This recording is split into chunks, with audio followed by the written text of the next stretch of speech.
Well, I think I picked one of the cooler days here to give you this update, but spring is right around the corner. We're looking at the long-range model guidance. It's really suggesting spring's going to come back with a vengeance here in about 2 weeks or so. And I know there were some early posts several weeks ago talking about how much colder it was going to get, and that's just not going to happen. Of course, we're going to have some cool downs. This weekend's one of those across the southeast, and we'll likely have another one in about 10 days or so. But overall, we're going to start seeing a lot more pollen out there.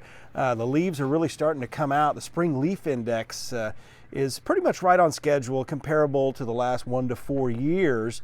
Now, the 8-day outlook from the Weather Prediction Center, the 8 to 14-day climate outlook, it does show warmer weather west of us into Texas and up into Kansas and Oklahoma. But I will tell you, I think as we go into March, and there may be a little bit below normal as far as what the Climate Prediction Center is going with.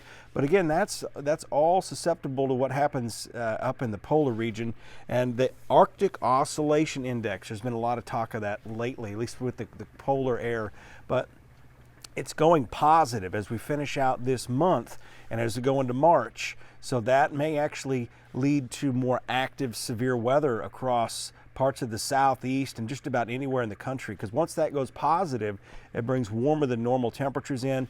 And we've had a parade of storm systems coming down from the upper Midwest as of late, and that's increased our rainfall for sure, but it's increased the periods of storms we've had. And that's one thing we're going to have to really watch for as we go down the road, is that potential for a fairly active severe weather season in March all the way into April and probably May. So El Nino is starting to subside, and we're starting to see signs that it's going to be a quick reversal to La Nina, which actually increases hurricanes in the summer months. So we'll have to watch that. La Nina can increase our tornado threats around here, but typically that's when La Nina kicks in earlier before spring.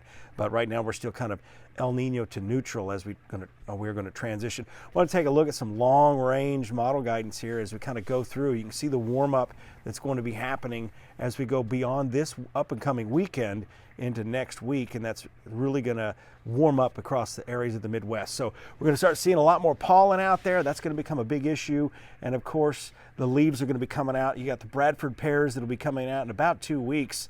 And I tell you, my maple trees in the front yard have just been going gangbusters out there. So again, you always worry about that real late season frost or freeze, and there's no way to tell exactly if that's going to happen.